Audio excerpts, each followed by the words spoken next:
Blasphemous para mí ha supuesto un paso de gigante en mi desarrollo como artista prácticamente. En principio un trabajo como cualquier otro y luego cuando se va desarrollando pues mucha ilusión. Ha sido como un sueño hecho realidad, eso de poder trabajar en los videojuegos, en programar videojuegos. Un paso que me ha cambiado la vida en muchos sentidos. Yo sé que no me va a tocar en esta vida ya la lotería. Yo he agotado toda la suerte que tenía trabajando en Blasphemous. Ha supuesto un antes y un después. Blasphemous por fin me ha permitido saber que soy capaz de lanzar un juego. Un cambio radical en mi modo de vida, porque yo antes era programador y era muy programador. Estamos un poco, yo creo todavía, más de uno sigue un poquito en shock. Yo por lo menos estoy todavía un poco, no sé cómo decirlo, como esperando que algo malo pase. Dice, en nuestra primera semana a la venta colocaremos más de 100.000 copias de Blasphemous. 15 de 7 de 2019. Enrique Cabeza. Yo creo que acertamos. Enrique Cabeza con la letra de Paco. Sí, esto claramente fue Paco. O sea, ¿tú te crees que Enrique va a apuntar eso? Eso fue Paco diciendo, esto está en sangre.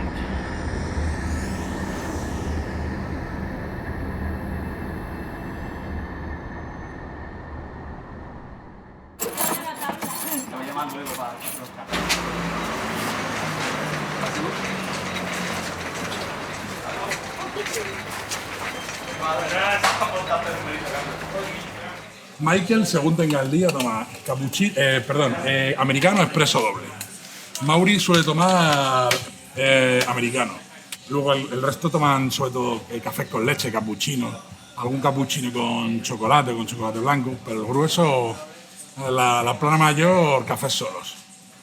Bebemos whisky de vez en cuando, pero del caro. Hostia. Esto es... ¿Cómo es el hotel ese que hay en John Wick?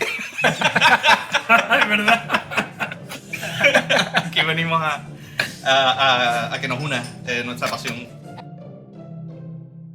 The Game Kitchen surge de la transformación de un grupo de desarrollo amateur que empieza muchos años antes, cuando éramos un grupo de colegas que estábamos cada uno trabajando en una cosa diferente, que no tenía nada que ver con juego, y de repente decimos, oye, esto no me llena, yo lo que quiero es hacer juegos. Y empezamos a aprender, a hacer proyectos para básicamente educativos, ¿no? Con fines educativos, para aprender a desarrollar juegos. Y ese proceso, al final, termina con un juego terminado y publicado en un concurso de Microsoft que se llama Rotorscope. Ya nos venimos arriba y montamos la empresa, montamos The Game Kitchen y empezamos a tener nóminas y gastos y movidas, ¿no? Porque claro, venimos de 10 años de intentos y de éxitos y fracasos y constante caos. En realidad hace falta tener muchos cimientos para que puedas hacer un juego de 2 años y al final sacarle dinero. Y los cimientos, pues, evidentemente, en un principio no los teníamos. Era un equipo que iba y venía. Muchos entraban y no podían permitirse el lujo de quedarse, porque es que no teníamos unos recursos económicos suficientes como para tener un buen sueldo ni estar todos los meses tranquilos, sino a lo mejor hay un mes que decía, oye, que a lo mejor no llegamos este mes o tenemos que echar a alguien, y eso merma la moral un montón. Lo que hicimos fue trabajar durante 3 años como consultora de videojuegos. Hacíamos videojuegos por encargo para otras empresas que eran de índole publicitaria o de índole educativa. No lo voy a hacer nunca más. Porque es que eso es pan para hoy, hambre para mañana. Eso tampoco te va a dar dinero a medio plazo o largo plazo. No vas a conseguir la estabilidad del estudio que queríamos, ni el objetivo del estudio en sí, que era dedicarnos a hacer esto y hacer cosas que nos gustara. Porque para eso podíamos volver a nuestros antiguos trabajos y ya está. Y así empezamos a coger experiencia profesional con muchos proyectos pequeñitos y al mismo tiempo pues, cogimos nuestros primeros ingresos que fuimos reinvirtiendo en hacer más proyectos y poquito a poco pues llegamos a The Last Door, ¿no? Que fue el primer juego indie de verdad que hicimos con The Game Kitchen. Hombre, The Last Door fue un éxito en muchos aspectos, no económico, pero sí creativamente era como, vale, esto es lo que queremos hacer. Queríamos hacer algo muy personal nuestro, sin importarnos un poco cómo iba a reaccionar el público, pero algo que nos gustara sobre todo a nosotros. Era como la señal de que había que ir por ahí y aquí había que luchar por eso. Más que sustento económico, nos dio ilusión. Nos dio ilusión para poder continuar sabiendo que lo que estábamos haciendo a la gente le gustaba, lo consideraba bueno y nosotros habíamos disfrutado y habíamos hecho lo que habíamos querido. Hombre, tiene varios problemas. Uno es que el apartado artístico no es llamativo del lado comercial. Es llamativo del lado más indie y más de autor. Y aparte, nosotros no tenemos un poder de marketing muy bueno, ni recursos para poder moverlo como hubiéramos querido. El final de The Game Kitchen definitivo lo vimos muy cerca. Yo nunca he sido consciente de eso porque me hubiera vuelto loco, pero esa sombra estaba sobre nosotros. Mauri seguramente se lo planteó mucho más que yo. A pesar de ser un buen juego, la verdad es que teníamos graves problemas. El equipo era muy grande, todos programadores y artistas, y no había nadie para contar bien el dinero que nos estaba costando desarrollarlo, y muchas veces resultó que era más de lo que ingresábamos. Y nos salvamos tomando decisiones muy duras que en otras circunstancias no se hubieran tomado. Y básicamente esa decisión fue reducir drásticamente el equipo. Pasamos de ser 7, en el grueso de The Last Door éramos 7 personas, y después de este proceso nos quedamos 3. Si no puedes pagar el equipo, no puedes tener un equipo, no puedes desarrollar videojuegos, es que no se puede. Entonces fue una época súper dura. Y estábamos nada más que 3 personas. Entonces, los proyectos continúan, salen nuevos y eso, pero ninguno termina de hacer que todo esté a salvo, que la empresa esté a salvo, ni el equipo esté contento y no se quiera ir. Intentamos buscar un CEO y un productor de fuera, traerlo al estudio para que hiciera ese rol, pero eso fracasó. Fue lo que nos dejó justo a las puertas de quebrar. Y ahí fue cuando dije, vale, es que no tendría que haber traído a uno de fuera, tenía que haberlo hecho yo, haberme puesto yo a sacar ese rol adelante. Y creo que lo que hice bien en ese momento fue centrarme en estudiar. Decir, vale, hoy por hoy no tengo ni puñetera idea, pero dentro de 6 meses voy a saber lo básico. ¿Por qué? Porque todos los días, cada puñetero día, voy a estudiar como mínimo 2 horas. A los 6 meses pues ya me sentía más capacitado y al año me sentía suelto. Y al año y medio digo, coño, si soy de los mejores. ¡Hostia, tío! Soy Henry Kong. A partir de ahora profanarás lo que yo profane y te comerás a quien yo me coma. Hola, somos Mauricio y Enrique de The Game Kitchen y vamos a presentaros Blasphemous, nuestro próximo juego.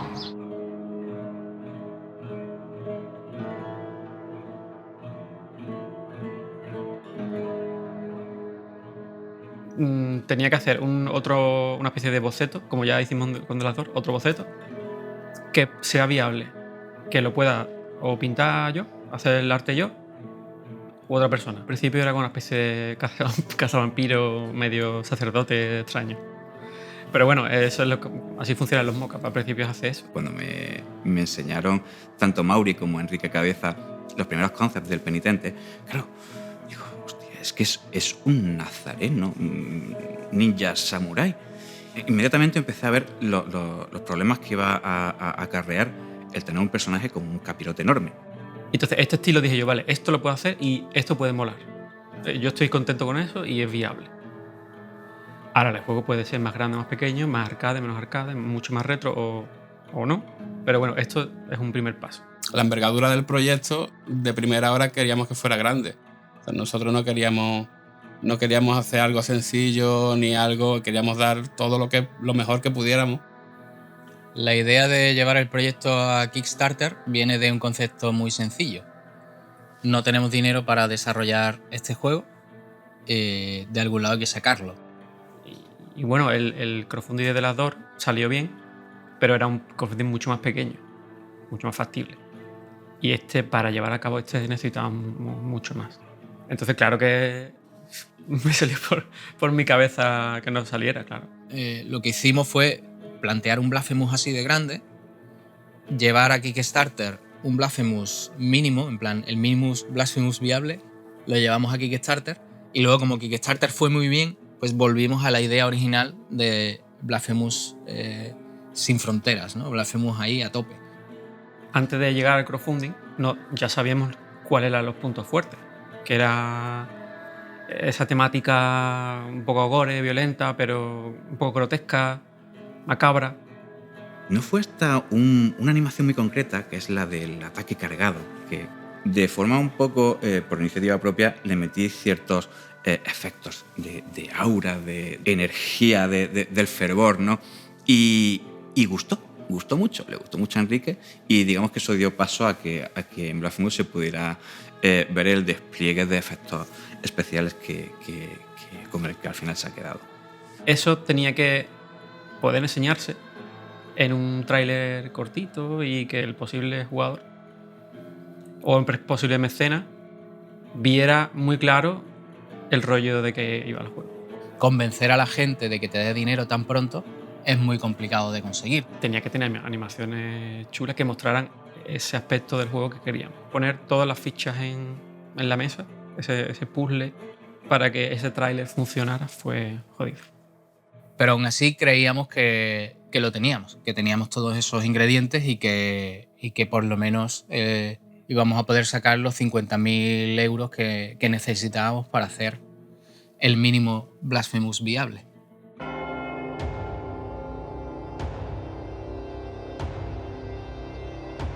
Lanzamos la campaña en secreto media hora antes para que amigos y familiares pudieran convertirse en mecenas antes de que llegara el público anónimo. Nada más que refresqué la página ya había $500. A las 24 horas exactas hicimos el objetivo de $50.000 y a las 48 horas casi lo habíamos duplicado. Además nos convertía en el videojuego español que más había recaudado nunca en esa plataforma. Nos destrozó toda la planificación que teníamos para la campaña. Siempre por un lado está mi otro yo angelito y mi otro yo demonio. O sea, era como de puta madre, pero hace falta más. El dinero no es todo. También necesitas tener una experiencia razonable para saber llevar un proyecto tan grande. Y eso definitivamente no lo teníamos. Supuestamente vamos a tener un prototipo temprano dentro de 2 semanas, ¿no? En ese prototipo temprano va a estar ya la lucha contra el boss. Debería, pero... Tal y como veo el perca, no lo veo. Pero bueno. Mi primer contacto con Blasphemous fue en el Game Lab 2016, que me reencontré con Mauricio y venía con ese pitch para vender la idea de Blasphemous. Y yo todavía estaba viviendo en Alemania, estaba en Jagger Development.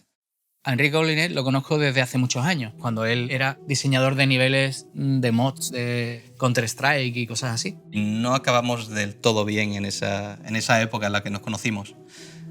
Tenían demasiadas esperanzas en montar una empresa y yo no veía que fuesen capaces.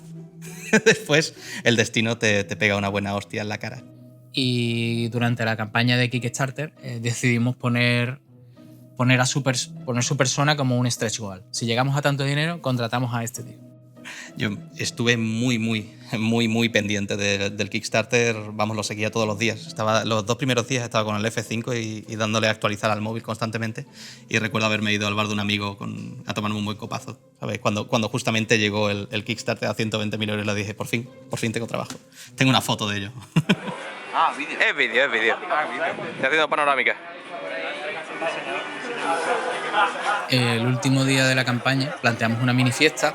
Estábamos borrachos como cubas, pero de repente alguien se dio cuenta de que el porcentaje de la cantidad podía llegar a ser exactamente 666, es decir, 666, que es un número súper satánico y que pega un montón con el juego. ¿Cuánto está? 332, 700. Y entonces ya eso se convirtió como en la máxima obsesión, ¿sabes? Ya nadie estaba mirando el número de dólares. Mirábamos el número del porcentaje para que llegara exactamente a 666. 7, 6, 5, 4, 3, 2, 1.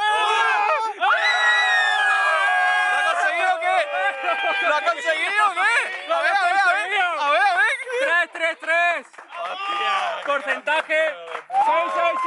Half-Life 3 confirma. Tarjeta de pago. ¿Cuánto soy? Ha puesto 25.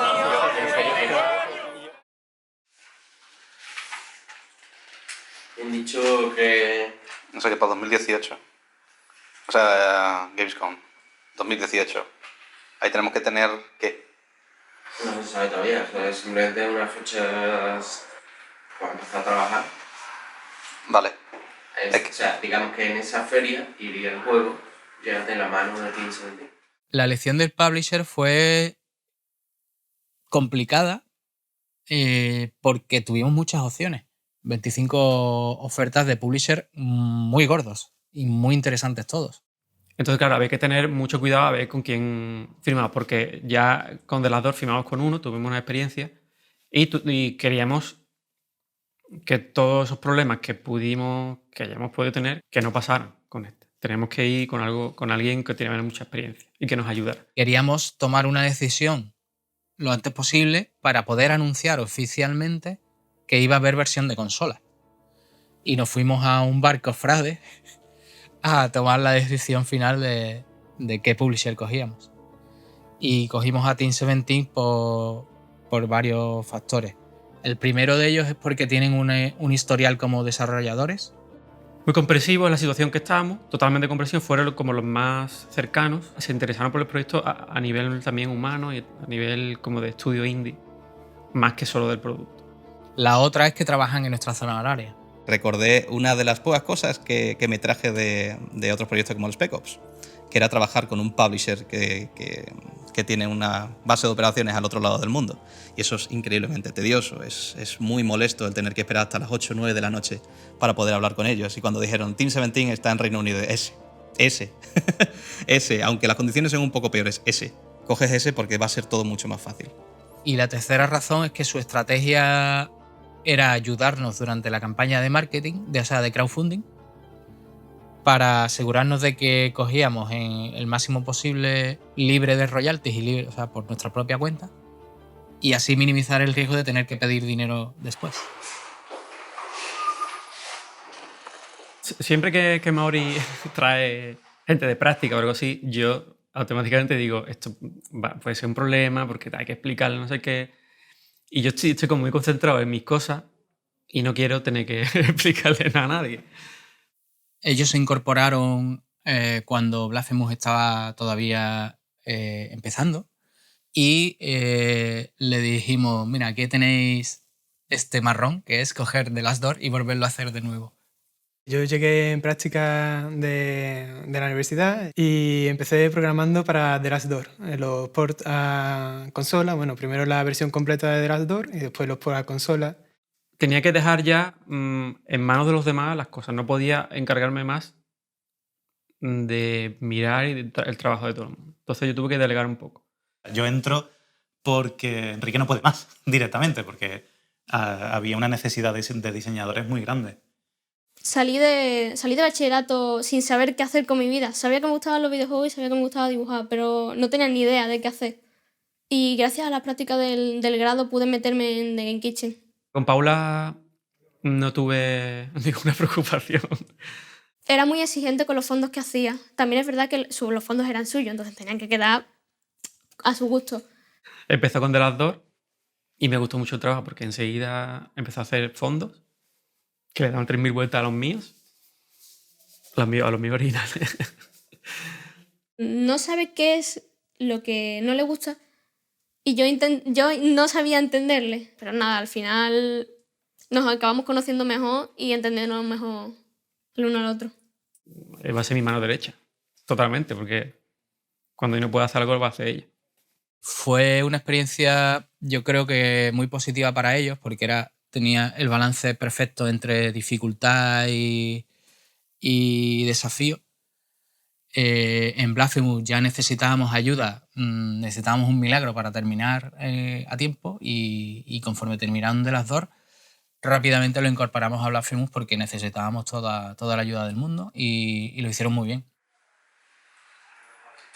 Y luego el tema de la mudanza. Pues la mudanza es...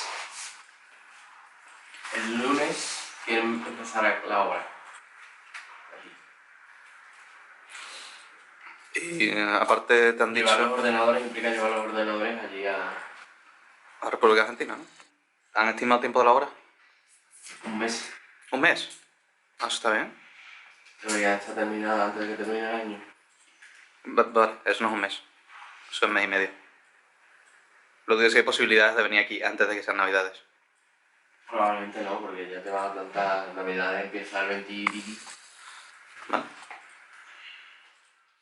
Claro, nos dijeron que la obra iba a ser un mes, pero vamos, ahí pecamos de inocente, porque tú ves lo que había que hacer aquí y tú dices, esto no es un mes ni de coña.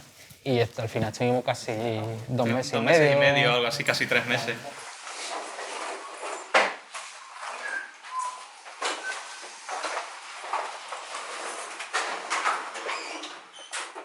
A mí me gustaba el rollo porque era como muy indie, ¿no? Así, sí. Es que muchos de los muebles los hemos cogido de la calle. Vamos, yo tengo miedo de ir por la calle con Mauri. Ya no, ¿no? Pero antes era... Podemos hacer una mesa de esa puerta, digo, y una puerta arrancada de una casa que no está ni pintada. No, pero yo la pinto, digo, bueno, tú la pintas todo eso, pues, yo te ayudo y la pintas tú. Y tenía un lado cool, romantic. Y indie, ¿no? Siempre lo digo, es una cosa indie de verdad. Indie de verdad es que hayas trabajado con ordenadores viejos, de tu familia, cosas así.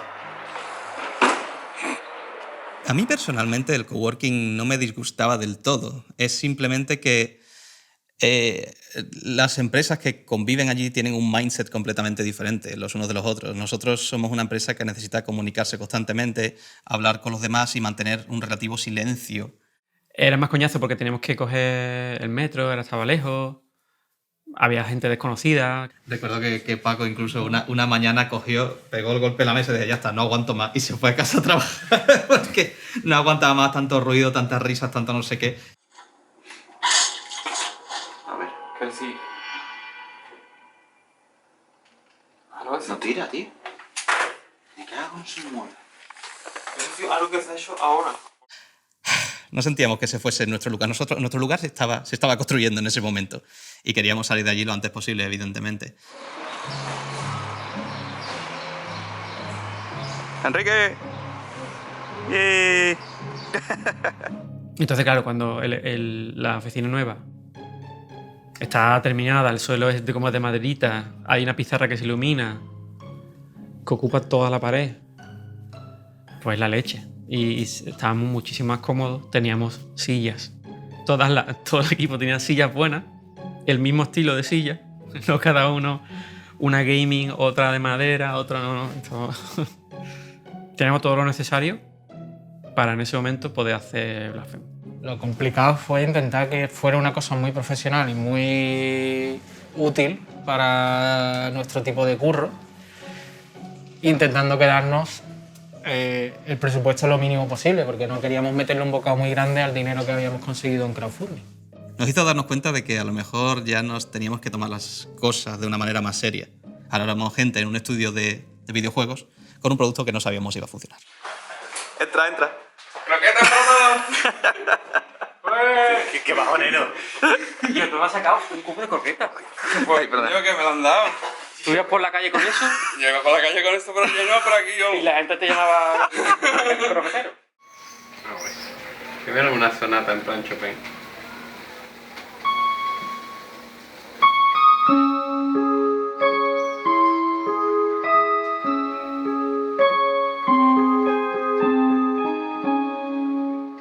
Digamos que el audio ha sido uno de los aspectos que más trabajo nos ha costado hacer bien. He tenido pesadillas, he tenido mucho estrés, mucha incertidumbre. Había momentos en los que no sabía dónde meterme o simplemente necesitaba apoyo psicológico para poder afrontarlo, para poder tener la fuerza para decir, no, esto lo voy a sacar bien, aunque ahora mismo no tengo ni idea de cómo lo voy a hacer, pero lo tengo que sacar bien, como sea. Enrique le proponía cosas a Carlos las probaba, cuando las escuchábamos no nos gustaba. Hubo un tiempo en el que se desecharon unos 30, 40 bocetos. Y parecía que nunca íbamos a llegar a encontrar el punto en el que todo el mundo lo viera claro. Lo que yo tengo que tener en cuenta es los intervalos de las repeticiones. Yo digo, es la misma melodía, pero mucho más épica, mucho más que el rollo que pida en el momento. Recuerdo que Enrique le dijo más de una vez a Carlos que lo épico y los órganos estaban prohibidos, que probara de todo menos eso. El proyecto estaba creciendo y el número de músicas válidas no estaba yendo al mismo ritmo que el juego. Tenemos que contar con el tiempo que tarda el último del pelotón. Ese también tiene que llegar antes de marzo. No podemos fijarnos en la cabeza del pelotón, sino en la cola del pelotón. Sí, que en la cola del pelotón son Texto y Carlos Fiora.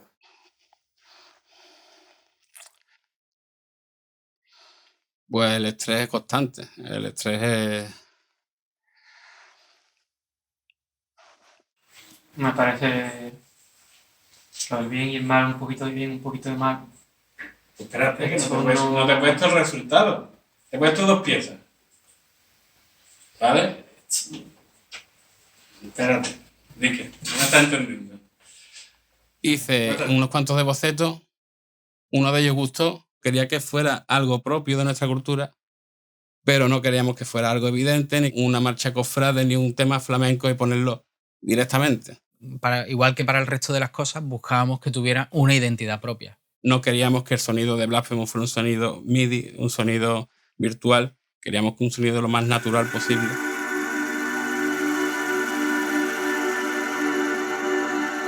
Hacer posible interpretado con todos los instrumentos. Yo interpreté todos los que pude, los que no pude tuve que buscar intérpretes que me lo hicieran.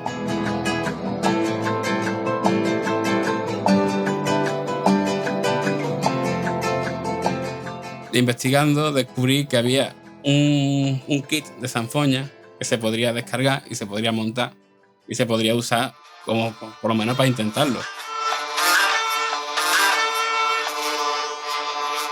Y la verdad es que se convirtió en uno de los instrumentos principales del videojuego. Se conseguía una textura y una personalidad distinta al sonido.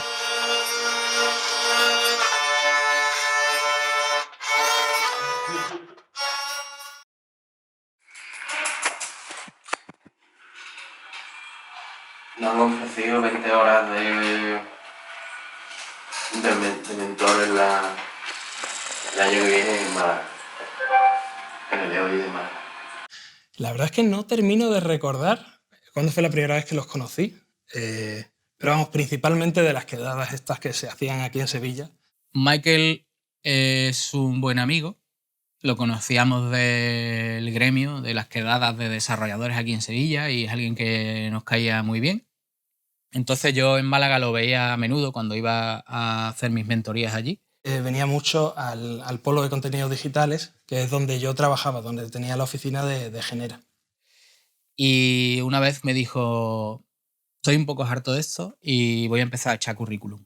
Toda mi cabeza, todo mi alrededor me decía que lo que estaba haciendo era una locura que no tenía que hacer. O sea, no tenía ningún sentido que lo hiciera. Está la gente sin trabajo, conseguir trabajo en un videojuego cada vez más difícil. Yo estaba ya con un sueldo fijo, estable, estaba dirigiendo una oficina. A meterme en un proyecto que entrañaba tantos riesgos, porque tenía muchos riesgos, simplemente porque eran mis colegas, pues evidentemente sí que tenía riesgos. Ese mismo día, cuando llegué de vuelta de Málaga, llamé a Enrique y le dije, Michael se va de su empresa, va a empezar a buscar por ahí. Y Enrique me dijo, nos bajamos los sueldos entre todos y sacamos un sueldo de donde sea y nos lo traemos. Entonces yo dije, bien, va a poder poner en orden el combate, tal mecánica, me va a ayudar creativamente con otros aspectos. Y el cabrón tiene unas ideas que es para verlas. Recuerdo que Mauri me llamó el día de Reyes. Lo llamé y dije yo, queremos que te veas con nosotros y vamos a hacer lo posible para sacar dinero para un sueldo más para que te venga. Y me acuerdo que volví y me senté y dije, hostia, la que se me viene, ¿ahora qué digo? Y sí que me asustó mucho, pero la verdad que siempre tuve claro que lo iba a hacer. O sea, no me va a permitir luego arrepentirme. Así que... Bienvenido al documental de Blasphemous. la construcción del equipo humano siempre ha estado, digamos, por delante de las necesidades específicas del proyecto. No habíamos detectado la necesidad de meter a un game designer antes y fue, digamos, la oportunidad de que Michael estuviera disponible que nos dio cuenta de lo bien que nos vendría tenerlo. Ahora ya lo que pegaría sería... Sí. Pecho con poses residuales. Oye, funciona muy bien. En ningún caso vamos a hacer que el proyecto sea más grande de lo que ya es. Ahora lo que hay que hacer es aterrizar el avión porque el avión se está quedando sin combustible. ¿Todo el mundo tiene eso claro? Combustible es dinero, ¿no? Vale, vale. El avión. El avión y el barco. El proyecto llevaba ya 2 años y pico y yo hice el paralelismo entre eso y un avión que está en pleno vuelo y que le queda una cierta cantidad de combustible. El avión se está acabando sin gasolina, tío, pero se acaba de empezar. Tenemos un tanto de dinero y eso nos da para tantos meses, ergo el proyecto se tiene que acabar antes de que acabemos sin dinero. Y tú no quieres estar sin gasolina cuando todavía estás en el aire. Como mínimo quieres haber tocado tierra. Que no, que yo quiero sobrevolar París antes. No, no se puede. Aterrizar o nos estrellamos. Esa es la metáfora que yo les recordaba de vez en cuando para hacerles entrar en razón y que no insistieran demasiado en meter cosas que iban a alargar el desarrollo del proyecto. Eso no quiere decir que el juego sea peor. Siempre hemos encontrado que la estrategia ganadora es reducir el alcance, abarcar menos para apretar más. O tomar decisiones más inteligentes. Nos damos cuenta de que nos vamos a quedar sin dinero, que el dinero de la campaña de crowdfunding se va a gastar antes de terminar el juego, antes de que el juego salga. ¿A quién le toca ese marrón? A mí, porque soy el productor y ese es precisamente mi trabajo. Mi trabajo es garantizar que haya dinero para hacer el proyecto. La primera fuente a la que acudimos fue el publisher. Le dijimos, oye, el dinero que nos ibais a dar tal mes lo vamos a necesitar 2 meses antes. Y ellos nos dijeron que, bueno, nos daban un dinero extra, pero a cambio de un porcentaje de royalty extra. Le dije al equipo, este es el problema, esta es una posible solución, lo que nos piden es esto. Y el equipo decidió unánimemente que ni de coña, que nosotros creíamos en el producto y que queríamos quedarnos todos los royalties que fuera posible de cada venta de cada copia. ¿Verdad que vamos retrasados? Hombre, yo llevo diciendo eso desgraciadamente hace mucho porque lo veo así. A ver, es que no, o sea... Este juego es muy grande. Claro, pero por eso... No, pero vamos, es verdad que para cumplir... Que a todo el mundo nos gustaría verlo terminado antes. Dice, es que, déjame, si habéis quedado vosotros vuestro alcance mal, entre comillas. Habéis querido hacer algo más grande, os habéis quedado sin dinero de Kickstarter, que es eso, os hemos adelantado eso, para después royalty, y queréis ahora Pero mismo... todo eso estaba hecho desde el principio. Queréis ahora mismo un extra La de dinero. desviación de los planes no ha sido tan grande. La única desviación que ha habido es la desviación de gastos. No podemos hacerlo. Pero es que aún así, esto no es algo que creo que debamos coger. Un préstamo es lo más sencillo. Esa fue la opción que hicimos. Yo decidí aceptar el préstamo y endeudarme porque no me cabía ninguna duda de que como mínimo Blasphemous iba a sacar lo que estaba pidiendo de préstamo. Muy mal tiene que salir el asunto para que no lleguemos ni a esta cantidad relativamente, bueno, es grande, si lo pienso a nivel personal, pero a nivel de un proyecto lo que estaba pidiendo, el tramo que nos faltaba eran 60.000 euros, que no es una locura, ¿no? Entonces decidí que el riesgo existía, pero no era muy loco.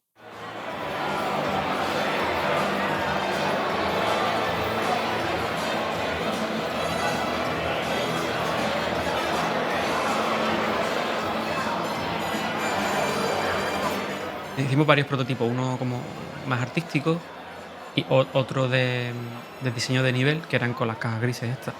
Pero yo creo que al final ves a la gente jugar y ves que se lo está pasando bien incluso con cajas grises. Y yo creo que entiende que es un prototipo y después vas a estar con ellos mirando cómo juegan y después hablando. Después te van a contar cosas. Además que están deseando hablar con los desarrolladores siempre. Se ven dónde puede haber problemas. Recuerdo que el menú del inventario no se entendía. Y entonces yo decía a Enrique, esto hay que cambiarlo. Y no, pero es que no le gusta a nadie lo usa. Empezamos a discutir mirando a la gente. Pero bueno, claro, es útil, es muy útil.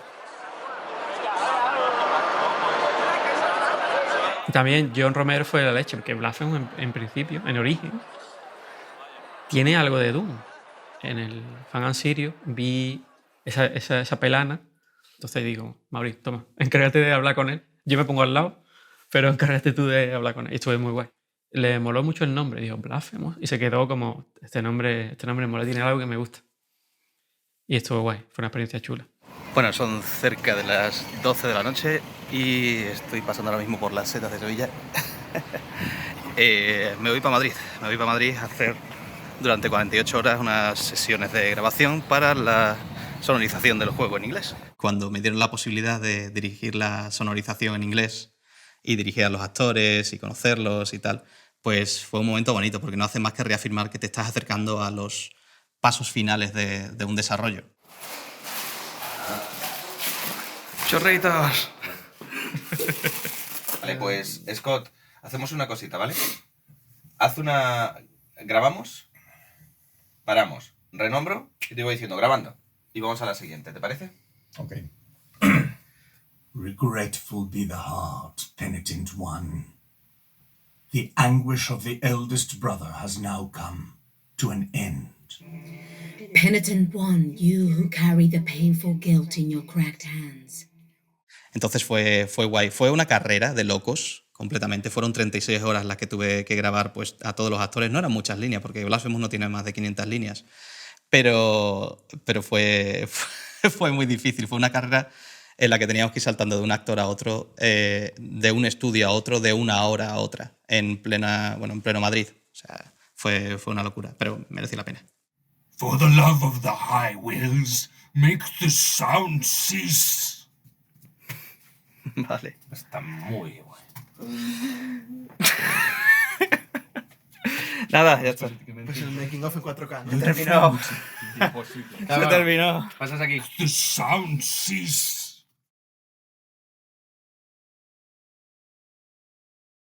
Hoy es 30 de marzo, ¿no? 31 de marzo. Terminamos el content... 30 de marzo. Terminamos el content complete.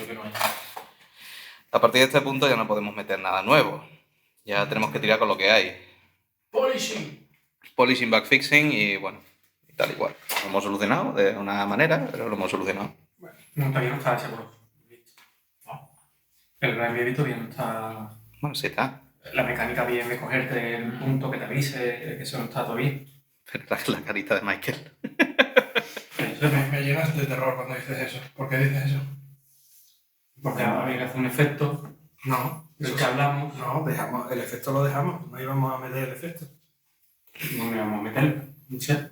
Había que hablar de ese boss. Bueno, no digo nada. Ese boss hay que mejorar. Pero como parte del balanceo. Y como balanceo, todo. Claro, como balanceo hay que balancear todos, pero decir que no está listo, joder. Hombre, el bebé hoy día no estaba listo, ¿no? Estaba petado. ¿No se podía luchar? No, el bebé, alguien lo había roto. El bebé estaba listo. El bebé estaba roto. El bebé yo lo terminé, lo dejé listo. Y tú podías luchar. Y os dije que lo probarais cuando estuvo la pelea. Para que probáis que se podía luchar y qué os parecía. Que recibí 0 feedback de eso, por cierto. Y estoy terminando tareas. Que estaban falsamente terminadas.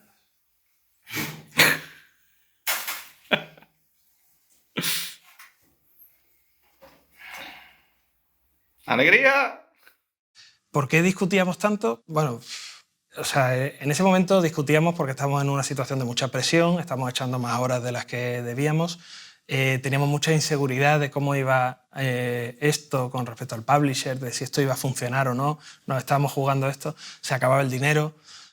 Que muchas mentes diferentes, de diferentes disciplinas, diferentes gustos y todo, tienen que converger en un videojuego. Había mucha tensión y eso se percibía. Y si un día no la sacaba uno, la sacaba otro. Y como uno la sacaba, pues otro entraba en cadena. Yo la lío muchas veces, parda, porque a mí me preocupan muchísimas cosas. Me meto donde no me llaman.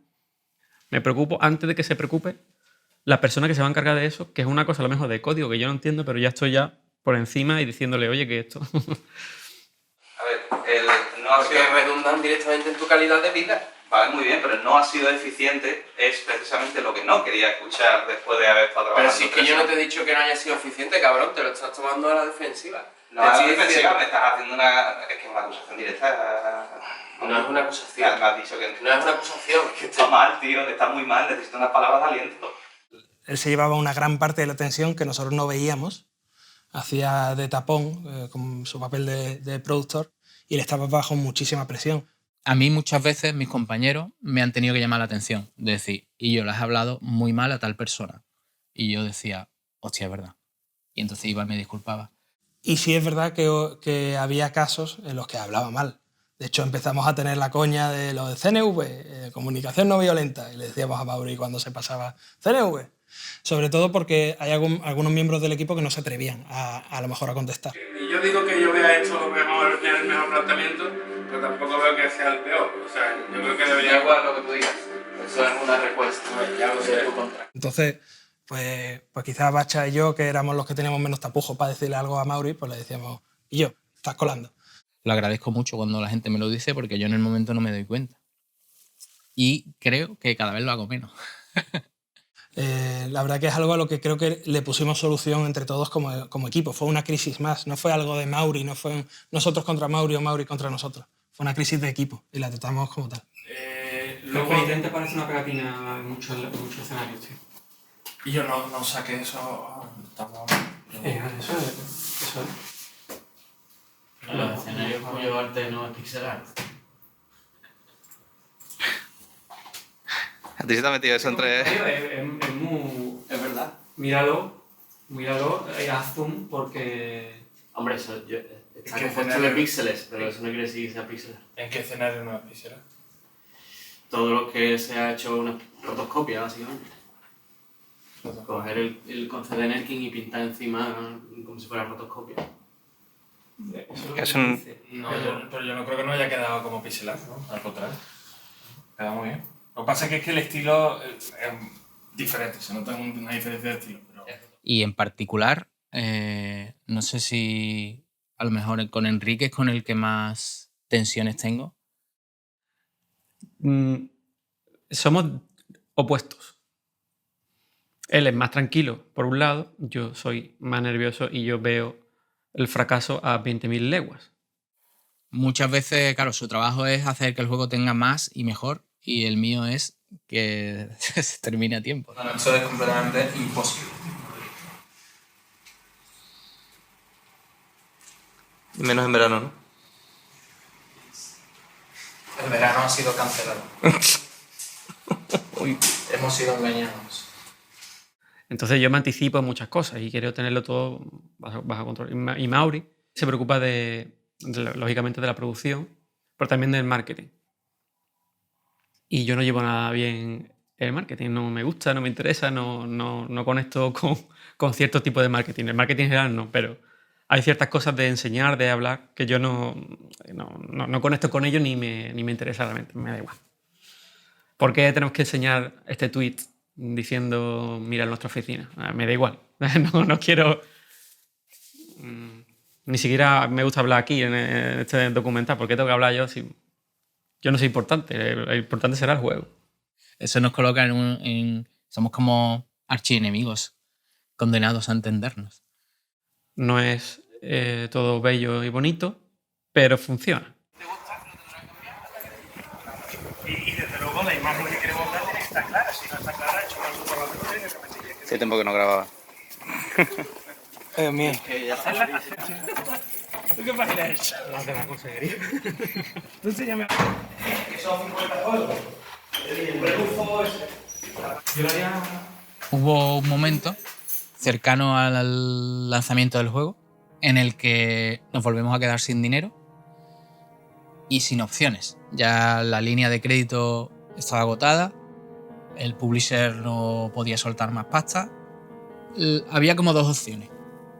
Una, mandar a 3 personas un par de meses al paro y a los 2 meses volver a la normalidad, o aguantar un poco más y atrasar la decisión y ya a lo mejor tener que despedir definitivamente a alguien.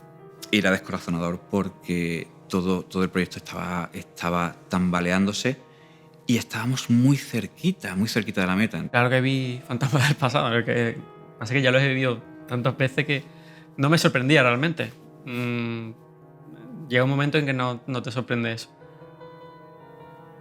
Pero claro, los demás, a lo mejor los demás no se lo esperaban tanto. Y esa decisión se tomó en grupo. Yo hice los deberes, hice los cálculos, planteé el plan, pero fue el grupo el que decidió darle el aprobado a ese plan y 3 personas pues tuvieron un par de meses en el paro. Y entonces el ambiente era como triste, más que... Era como desilusionante, ¿no? Tener que irnos al paro justo cuando está el juego a punto de salir, tener que evitar que gente siga trabajando. Es que es una cosa que, después de tanto tiempo dedicado en eso, tanto emoción implicada en eso, es un poco triste, sí. Curiosamente, en mi caso, el hecho de que temporalmente tuviese que quedarme en la calle no fue tan malo para mí. Supongo que porque confiaba ciegamente en su criterio, sabía que Enrique Cabeza no estaba de acuerdo con esta situación, pero tampoco podía cambiarla. Y Mauricio, pues, casi que se había endeudado para intentar pagarnos lo máximo posible. O sea, yo ya había visto que había una muestra de esfuerzo por su parte, una muestra de interés por mantener viva la empresa y el proyecto. O sea, no hacía falta que dijese nada, ya las circunstancias lo decían todo. Pero no tengan miedo. Es que no, por supuesto que tengo miedo, tío. Quedan 3 meses. A lo mejor es mejor tirarle media hora por mi parte que pedirle a un programador que le dedique 2 horas a una feature. Yo, pues, 1, si no tienes, o sea, si el sentido común no te da esa respuesta y la puedes decir, o sea, es que eso no puedes contrapesarla tú, simplemente pregúntame a mí. Hay veces que no podía aguantar la presión y tenía que... O sea, lloré por varias circunstancias, no solo por el trabajo. O sea, también por el hecho de que no estaba viviendo mi vida en ese momento y lo de no ver a mis padres durante un tiempo, lo de que me llamen y lo primero que me digan es nos tienes olvidados. No sienta bien, pero tampoco los culpo por decir ese tipo de cosas porque es la verdad, ¿no? Entonces no hay manera de sobrellevar bien esto. Tienes que hacer mucho esfuerzo mental y muchas veces no tienes fuerzas para eso.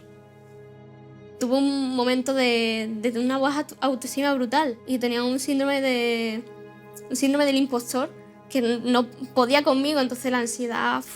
Es posible que ese estrés lo haya pagado con mis padres un poco y en retrospectiva me arrepiento mucho porque sí que mi madre me decía mucho es que estás muy decaída, es que tienes mala cara, pero tampoco podía controlarlo porque es una cosa que es evidente que no puedes hacer nada con ello. Con mi familia yo creo que no he pagado nada. Con mi novia sí se ha aguantado un mal rato seguro.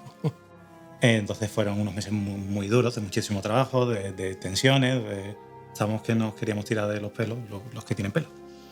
Esos días eran días en los que parecías que vivías 72 horas de la cantidad de cosas que tenías que hacer y la cantidad de cosas que pasaban cada día, ¿no? Pero ese equipo tenía que terminar el juego fuera como fuera. La verdad es que decir quién lo ha pasado peor es muy complicado, pero en parte Enrique Cabeza lo ha pasado muy mal y se le notaba mucho.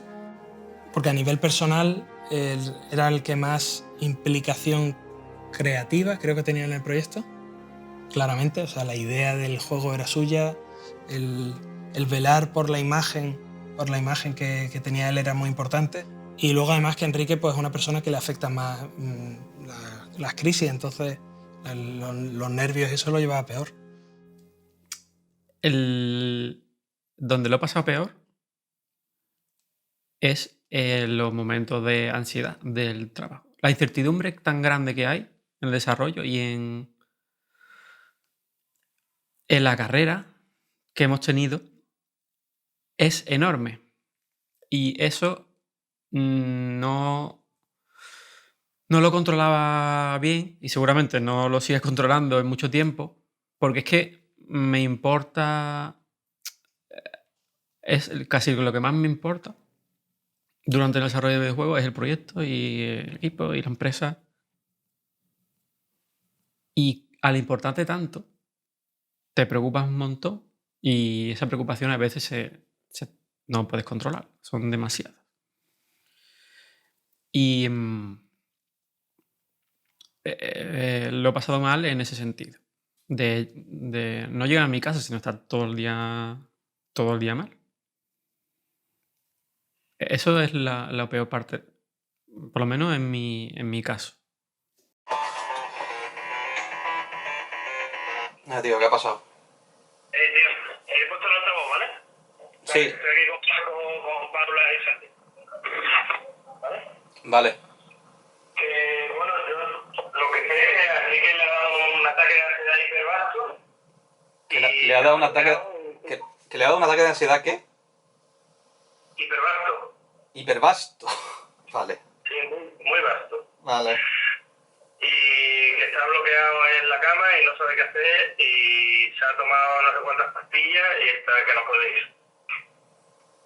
Pues qué bien. Entonces, yo he hablado con ella, ¿vale? Sí. Y está tanteando un poco para ver si lo podía reanimar, pero no, esto es una cuestión de salud lo que estamos hablando. No, es que claro, si esto le da aquí, lo que le puede dar allí es otra cosa muy diferente. Al E3 fuimos un poco de tapadillo, ¿vale? A nosotros nos llamaron para el E3 de una forma totalmente de sopetón. De un día para otro habíamos hecho un tráiler en el canal de PlayStation y ese tráiler había conseguido en nada 1 millón de visitas. Había sido espectacular. IGN se dio cuenta y nos contactó a través de Team 17. Nos contactó para decirnos, oye, que si podíamos ir al programa que tenían ahí en el E3 para hacer una entrevista. Y sacaron los vuelos y todo. Porque eso fue, venga, que nos llama IGN, venga, ¿cuántos sois? Enrique, dime tu DNI. Y yo estaba... Está fatal, tío. Era guay, ¿no? Que me lo dijeran a mí y me gustó eso. Y yo al principio dije, bueno, voy a ver, venga, sí, venga, voy, sí, voy, tú puedes, sí, claro, de acuerdo. Y esa noche estuve malo con ansiedad. No puedo. Ve a Los Ángeles tú, ve a Hollywood tú. que es que no puedo, o sea, que no puede ser. Y lo siento. Pero yo no quiero que me dé un chungo o ahora, o durante, o allí, o no quiero pasar por eso porque me ha superado. Y me llama Mauri y me dice, oye, que te vas a Los Ángeles. Yo, ¿cómo? ¿Qué me estás contando? Y nada, que ahí me metí en el avión y acabamos ahí.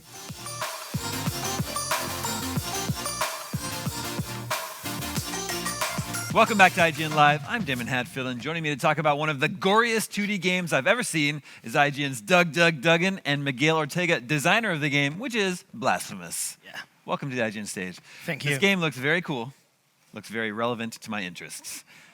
Thank you. What can I say? Glad to be here. Creo que ha salido la cosa muy bien para el equipo, para el juego, y que nos va a ir de puta madre, la verdad. Que la gente tiene mucho interés por el juego, le gusta un montón y que va a funcionar muy bien. Vamos, que este viaje desde luego me ha hecho darme cuenta de eso.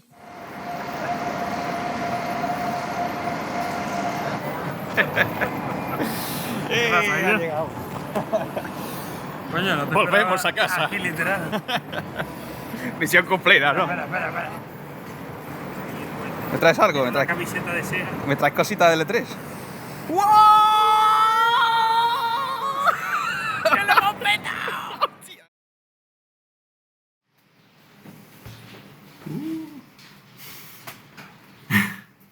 ¿Qué le gusta hacerse interesante al cabrón? Y poner typing, coño, dilo. Deja de typear. 125.000. ¿Cómo? 125.000, tío. Sí. ¿Cómo ha subido tanto? No sé. Bueno, pues supongo que los primeros gameplays. 125.000 wishlist. Son las 3 de la tarde, básicamente. Tenemos aquí puesto el stream del Indie World porque nos ha pillado con las tarjetas de embarque y nos ha pillado en plena cola para entrar. Irnos a Múnich en conexión. A todo el mundo le coge el toro, no solo a nosotros. herzlich willkommen auf Ihrem Lufthansa-Flug, da dieser komplett ausgebucht sein wird. Möchten wir Sie bitten, Ihr leichtes Handgepäck auch unter Ihren Vordersitz zu verstauen. Ladies and gentlemen, welcome to your Lufthansa flight. Since this flight is fully booked, please clear por light fin. luggage. ¡Oh! Pero... 26. ¿Está mal? ¡Hostia, que han puesto la fecha mal! Bueno, vale. Han sido para eso, ¿no? Y ha sido un fragmento muy chico. What the fuck? ¿Qué coño? Han puesto la fecha mal.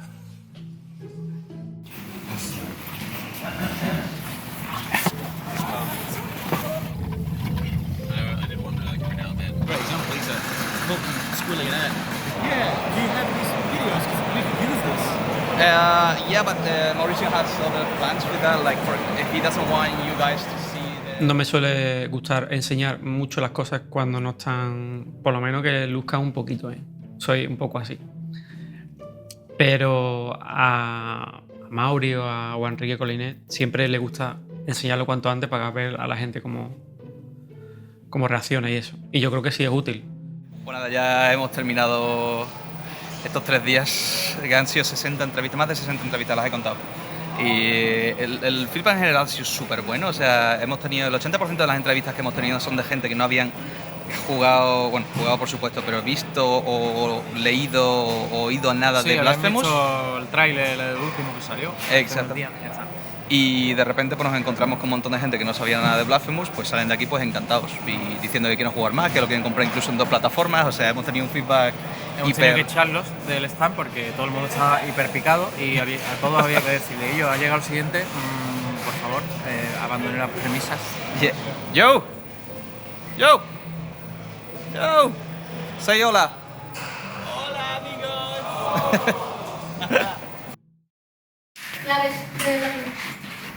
¿De youtubers? Dice, sí, pero ¿sabes cuánto? El día de...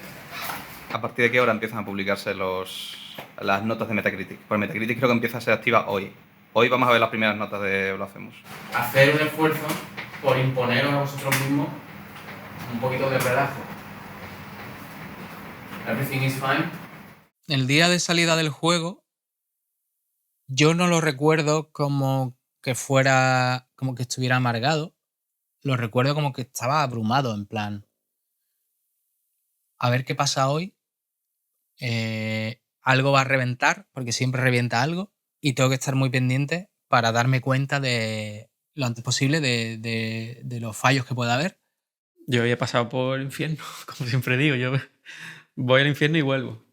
Nosotros y todos, supongo. Por un día sí, un día te venías arriba y hacías una porra y dices, pues vamos a vender todo esto. ¡Toma! Y luego otro día dices, no vamos a vender nada, nadie nos va a conocer. Yo es que creo que va a estar por el 83.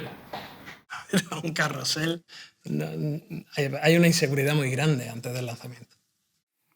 Llega un momento que te acostumbras a que haya problemas constantes, problemas chungos constantes.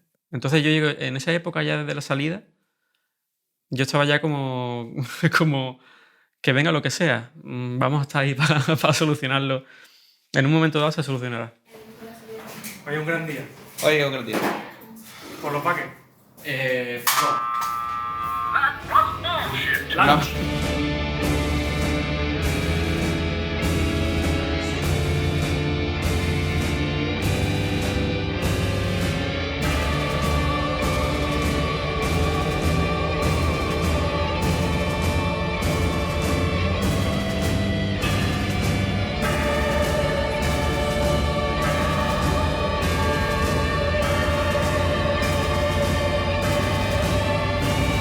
Tenemos un problema. ¿Qué problema?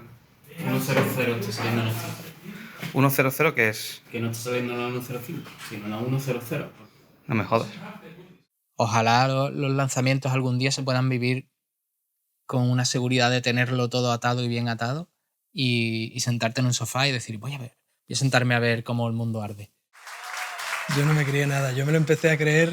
Me empecé a creer que el juego había salido y que de verdad a la gente le estaba gustando. Creo que fue en la fiesta de lanzamiento. El momento de la fiesta de lanzamiento que Bacha puso un vídeo que había hecho con momentos del desarrollo y tal. Y que nos pegamos una pecha a llorar todos, tremenda. Fue desinhibición absoluta y camaradería y darte la fiesta como si no hubiera un mañana. Ese fue el momento que de verdad dije, coño, que he hecho un juego, que ahí está, que a la gente le gusta, de verdad. Que mira a todo el mundo que ha venido a celebrarlo.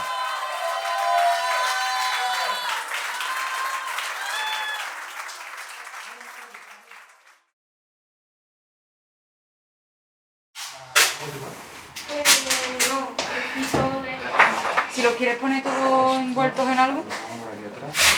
Bueno, la buena noticia es que el crédito bancario ha sido devuelto. ¡Yay!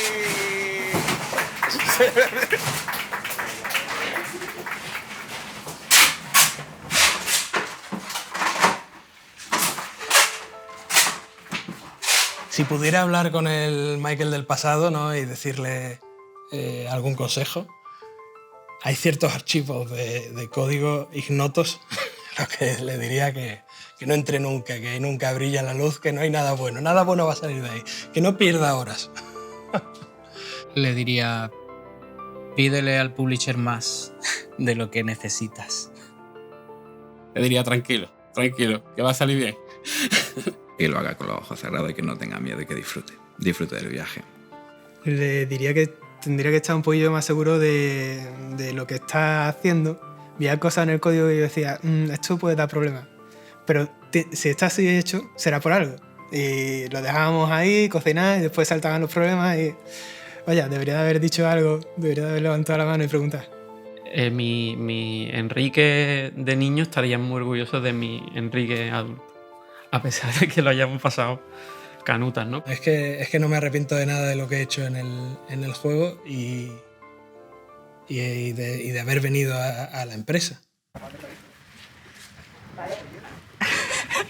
Ha llegado la hora, chicos, de que veáis.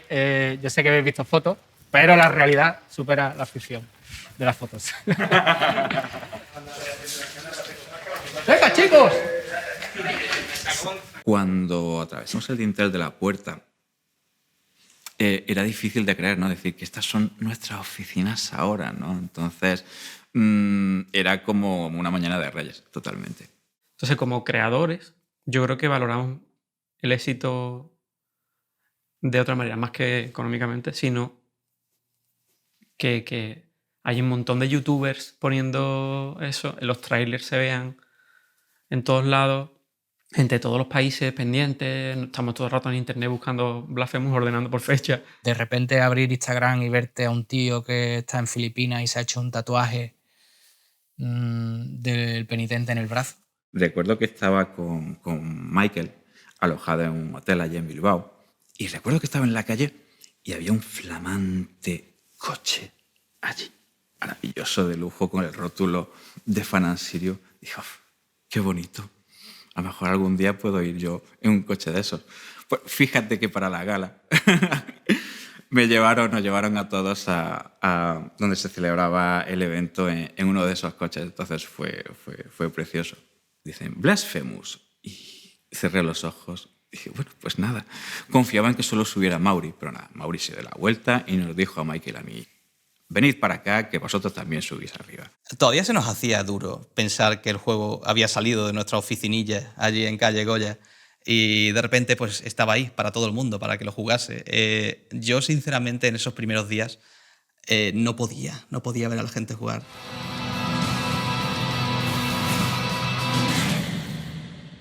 Esto es brutal. Hasta que yo no vi a un youtuber poner en orden un montón de conceptos del lore, ponerlo en orden y decirlo y oírlo con su voz, no sentí realmente el trabajo tan chulo que ha salido al final.